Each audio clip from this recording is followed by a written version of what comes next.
नमो बुद्धाय। संस्कृति मंत्री श्रीमान गजेंद्र सिंह शेखावत जी, minority affairs minister Shri Kiran Rijiju जी, भंते भदंत राहुल बोधी महाथेरो जी, वेनरेबल चांगचूप छौदेन जी, महासंघ के सभी गणमान्य सदस्य, एक्सेलेंसीज, डिप्लोमेटिक कम्युनिटी के सदस्य, बुद्धिस्ट स्कॉलर्स, धम्म के अनुयायी, देवी और सज्जनों, आज एक बार फिर मुझे अंतर्राष्ट्रीय अभिधम्म दिवस के कार्यक्रम में शामिल होने का सौभाग्य मिला है। अभिधम्म दिवस हमें याद दिलाता है कि करुणा और सद्भावना से ही हम दुनिया को और बेहतर बना सकते हैं। इससे पहले 2021 में कुशीनगर में ऐसा ही आयोजन हुआ था। वहां उस आयोजन में भी मुझे शामिल होने का सौभाग्य मिला था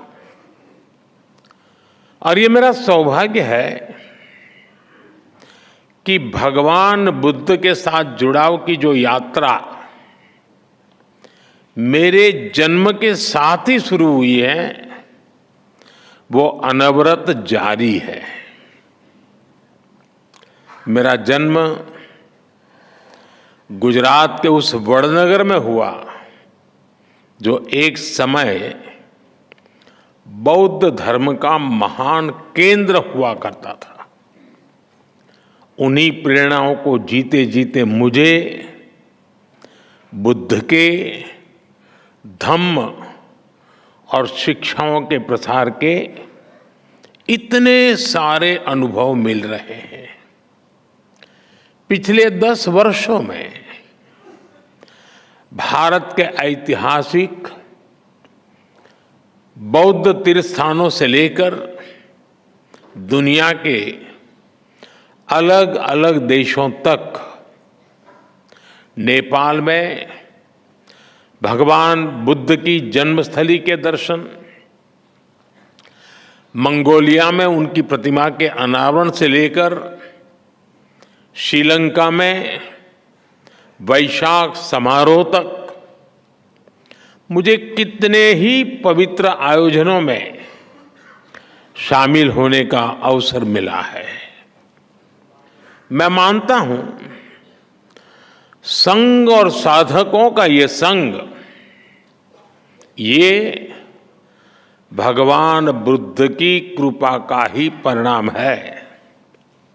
मैं आज अभिधम्म दिवस के इस अवसर पर भी आप सभी को और भगवान बुद्ध के सभी अनुयायियों को अनेक अनेक शुभकामनाएं देता हूं। आज शरद पूर्णिमा का पवित्र पर्व भी है। आज ही भारतीय चेतना के महान ऋषि वाल्मीकि जी की जन्म जयंती भी है। मैं समस्त देशवासियों को शरद पूर्णिमा और वाल्मीकि जयंती की भी बधाई देता हूं। आदरणीय साथियों, इस वर्ष अभिधम्म दिवस के आयोजन के एक साथ एक ऐतिहासिक उपलब्धि भी जुड़ी है। भगवान बुद्ध के अभिधम्म, उनकी वाणी, उनकी शिक्षाएं जिस पाली भाषा में ये विरासत विश्व को मिली हैं, इसी महीने भारत सरकार ने उसे क्लासिकल लैंग्वेज, शास्त्रीय भाषा का दर्जा दिया है। और इसलिए आज ये अवसर और भी खास हो जाता है। पाली भाषा को क्लासिकल लैंग्वेज का ये दर्जा, शास्त्रीय भाषा का ये दर्जा, पाली भाषा का ये सम्मान भगवान बुद्ध की महान विरासत का सम्मान है। आप सभी जानते हैं, अभिधम्म धम्म के निहित है। धम्म को, उसके मूल भाव को समझने के लिए पाली भाषा का ज्ञान आवश्यक है। धम्म यानी बुद्ध के संदेश, बुद्ध के सिद्धांत। धम्म यानी मानव के अस्तित्व से जुड़े सवालों का समाधान। धम्म यानी मानव मात्र के लिए शांति का मार्ग। धम्म यानी बुद्ध की सर्वकालिक शिक्षाएं। और धम्म यानी समूची मानवता के कल्याण का अटल आश्वासन। पूरा विश्व भगवान बुद्ध के धम्म से प्रकाश लेता रहा है। लेकिन साथियों, दुर्भाग्य से पाली जैसी प्राचीन भाषा, जिसमें भगवान बुद्ध की मूल वाणी है, वो आज सामान्य प्रयोग में नहीं है। भाषा केवल संवाद का माध्यम भर नहीं होती। भाषा सभ्यता और संस्कृति की आत्मा होती है। हर भाषा से उसके मूल भाव जुड़े होते हैं। इसलिए भगवान बुद्ध की वाणी को उसके मूल भाव के साथ जीवंत रखने के लिए पाली को जीवंत रखना, ये हम सबकी जिम्मेदारी है।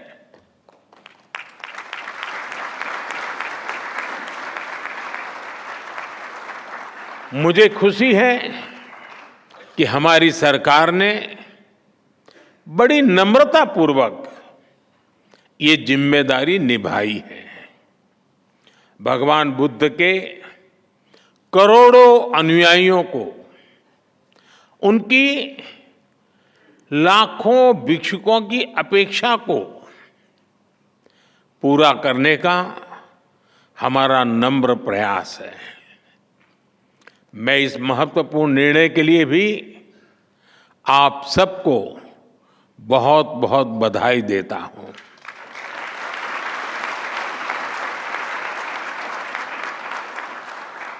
आदरणीय साथियों, भाषा, साहित्य, कला, अध्यात्म, किसी भी राष्ट्र की ये धरोहरें उसके अस्तित्व को परिभाषित करती हैं। इसलिए आप देखिए, दुनिया के किसी भी देश में कहीं कुछ 100 साल पुरानी चीज मिल भी जाती है तो उसे पूरी दुनिया के सामने गर्व से प्रस्तुत करता है। हर राष्ट्र अपनी हेरिटेज को अपनी पहचान के साथ जोड़ता है। लेकिन दुर्भाग्य से भारत इस दिशा में काफी पीछे छूट गया था। आजादी के पहले भारत की पहचान मिटाने में लगे आक्रमणकारी और आजादी के बाद गुलामी की मानसिकता के शिकार लोग भारत में एक ऐसे इकोसिस्टम का कब्जा हो गया था जिसने हमें उल्टी दिशा में धकेलने के लिए काम किया। जो बुद्ध भारत की आत्मा में बसे हैं, आजादी के समय बुद्ध के जिन प्रतीकों को भारत के प्रतीक चिन्हों के तौर पर अंगीकार किया गया, बाद के दशकों में उन्हीं बुद्ध को भूलते चले गए। पाली भाषा को सही स्थान मिलने में 7 दशक ऐसे ही नहीं लगे। लेकिन साथियों, देश अब उस हीन भावना से मुक्त होकर आत्मसम्मान, आत्मविश्वास, आत्मगौरव के साथ आगे बढ़ रहा है। देश इसी बदौलत बड़े फैसले कर रहा है। इसलिए आज एक और पाली भाषा को शास्त्रीय भाषा, क्लासिकल लैंग्वेज का दर्जा मिलता है, तो साथ ही यही सम्मान मराठी भाषा को भी मिलता है।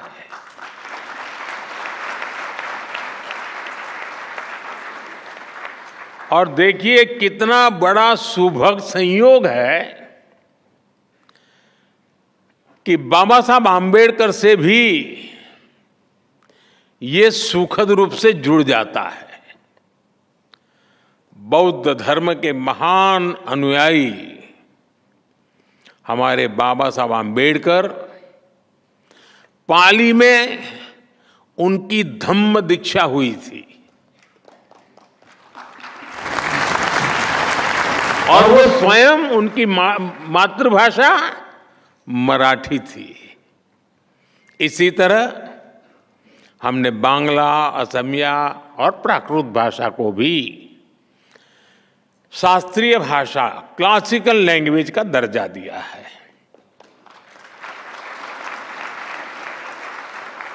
साथियों, भारत की ये भाषाएं ही हमारी विविधता को पोषित करती है। अतीत में हमारी हर भाषा ने राष्ट्र निर्माण में अहम भूमिका निभाई है। आज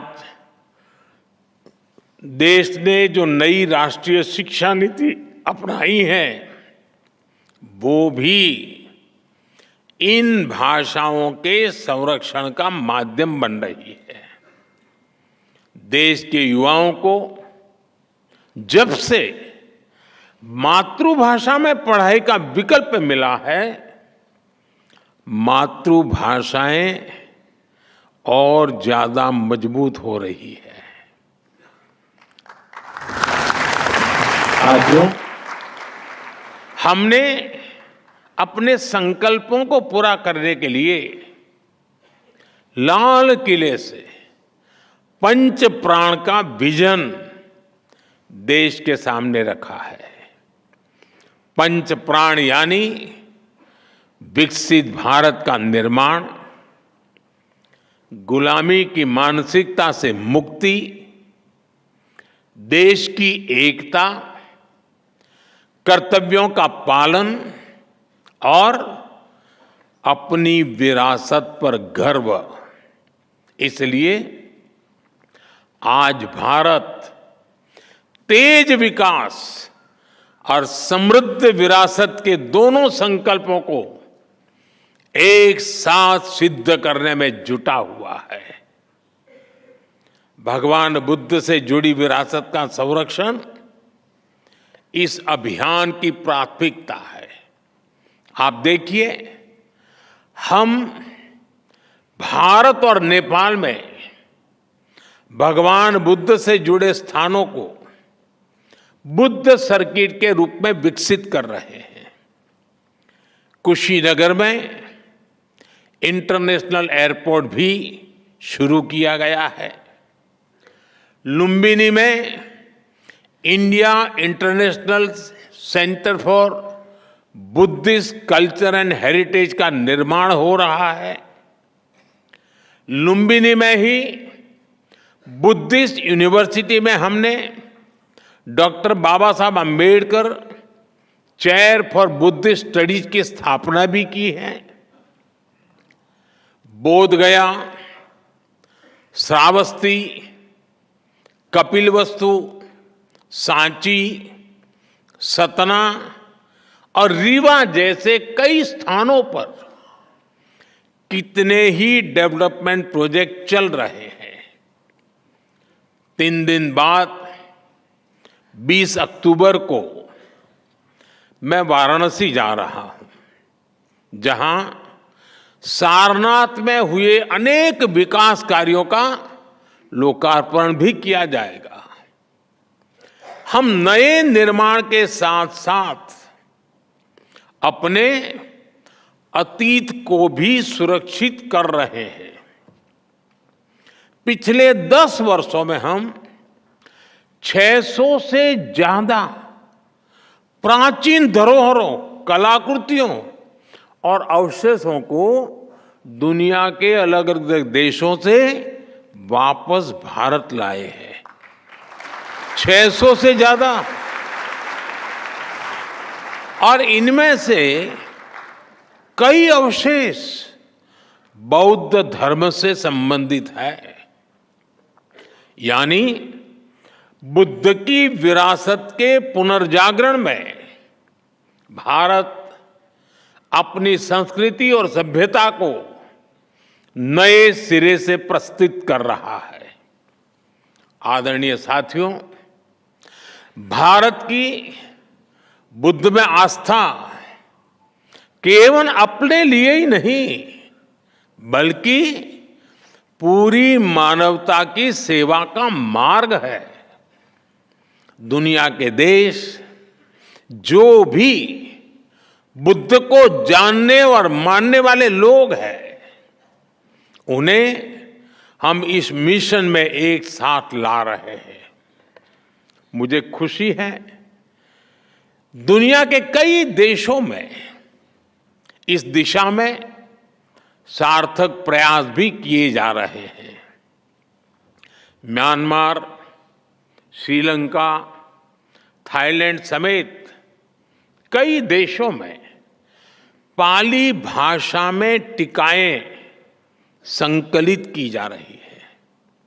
भारत में भी हम ऐसे प्रयासों को तेज कर रहे हैं। पारंपरिक तरीकों के साथ साथ हम पाली को ऑनलाइन प्लेटफॉर्म्स, डिजिटल आर्काइव्स और ऐप्स के जरिए भी प्रमोट करने की तरफ आगे बढ़ रहे हैं।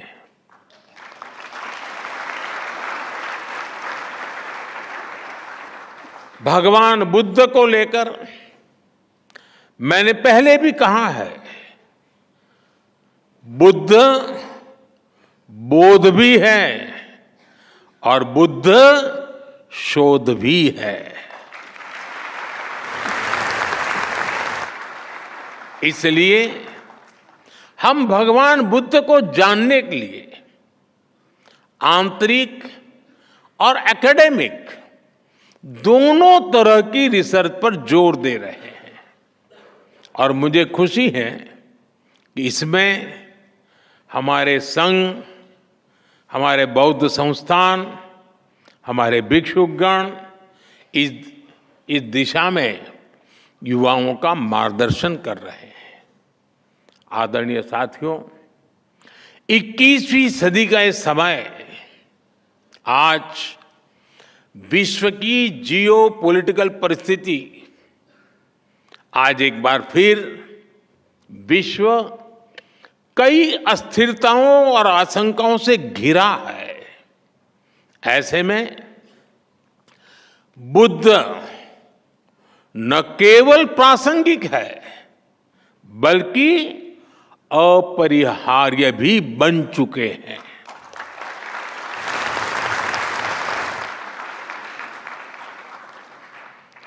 मैंने एक बार यूनाइटेड नेशंस में कहा था, भारत ने विश्व को युद्ध नहीं बुद्ध दिए हैं।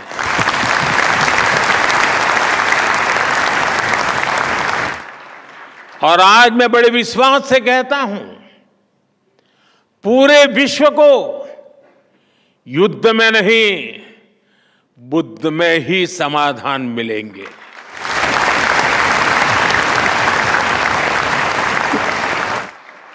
मैं आज अभिधम्म पर्व पर पूरे विश्व का आह्वान करता हूं, बुद्ध से सीखिए, युद्ध को दूर करिए, शांति का पथ प्रशस्त करिए, क्योंकि बुद्ध कहते हैं नत्थि संति परम सुखम, अर्थात शांति से बड़ा कोई सुख नहीं है।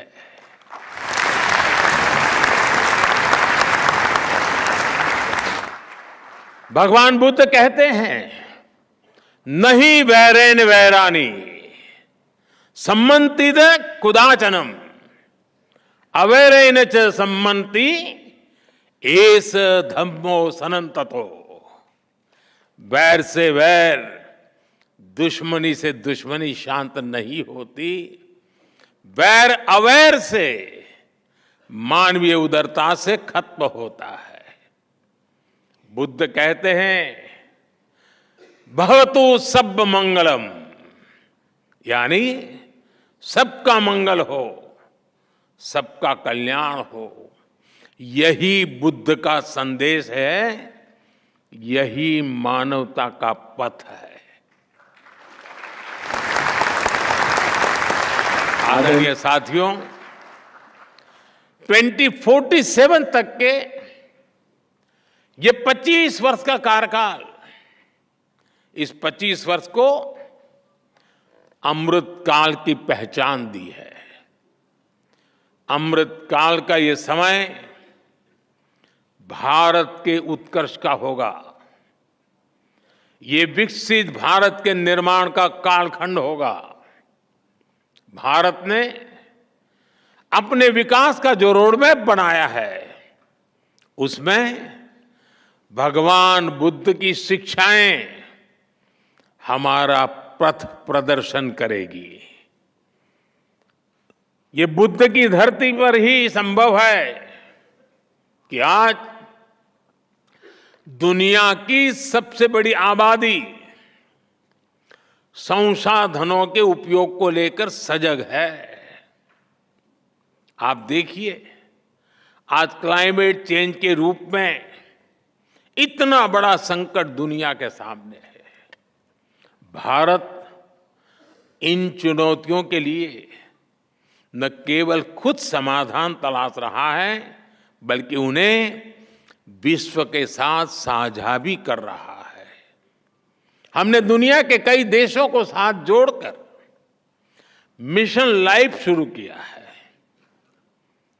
भगवान बुद्ध कहते थे अत्तानमेव पठमन पति रूपे निवेशये, अर्थात हमें किसी भी अच्छाई की शुरुआत स्वयं से करनी चाहिए। बुद्ध की यही शिक्षा मिशन लाइफ के केंद्र में है, यानी सस्टेनेबल फ्यूचर का रास्ता हर व्यक्ति की सस्टेनेबल लाइफस्टाइल से निकलेगा। भारत ने जब दुनिया को इंटरनेशनल सोलर अलायंस जैसा मंच दिया, भारत ने जब G20 की अपनी अध्यक्षता में ग्लोबल बायोफ्यूल अलायंस का गठन किया, भारत ने जब one sun one world one grid का विजन दिया, तो उसमें बुद्ध के विचारों का ही प्रतिबिंब दिखता है।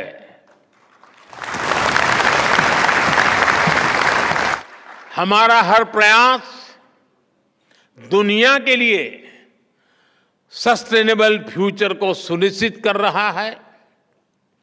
India, middle east, Europe economic corridor हो, हमारा ग्रीन हाइड्रोजन मिशन हो, भारतीय रेलवे को 2030 तक नेट जीरो करने का लक्ष्य हो, पेट्रोल में इथेनॉल ब्लेंडिंग को बढ़ाकर 20% तक करना हो, ऐसे कई तरीकों से हम इस धरती की रक्षा का अपना मजबूत इरादा दिखा रहे हैं, जता रहे हैं। साथियों, हमारी सरकार के कितने ही निर्णय बुद्ध, धम्म और संघ से प्रेरित रहे हैं। आज दुनिया में जहां भी संकट की स्थिति होती है, वहां भारत फर्स्ट रिस्पॉन्डर के रूप में मौजूद रहता है।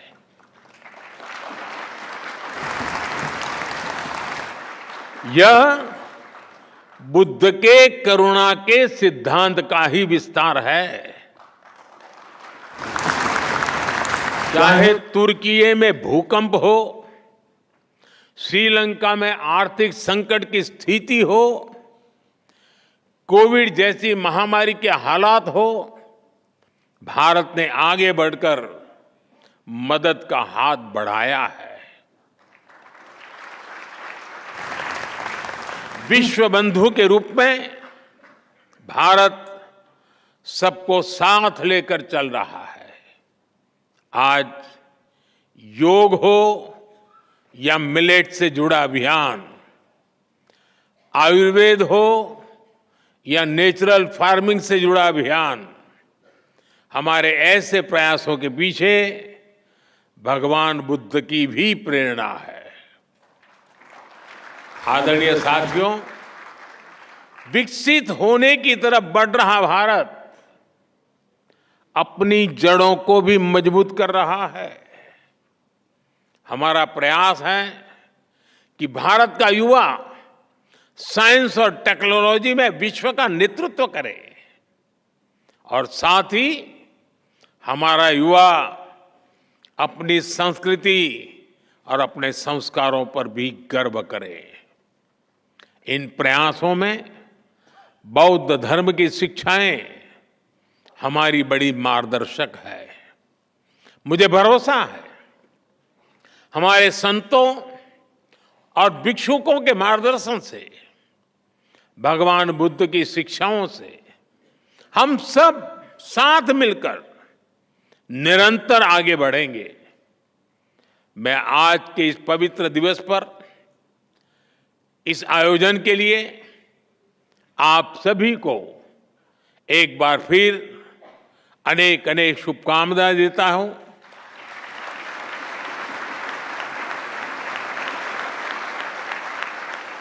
और पाली भाषा शास्त्रीय भाषा बनने के गौरव के साथ साथ उस भाषा के संरक्षण संवर्धन के लिए हम सबकी एक सामूहिक जिम्मेवारी भी बनता है। उस संकल्प को हम लें, उसे पूरा करने का प्रयास करें। यही अपेक्षाओं के साथ मैं फिर एक बार आप सबका बहुत बहुत धन्यवाद करता हूं। नमो बुद्धाय।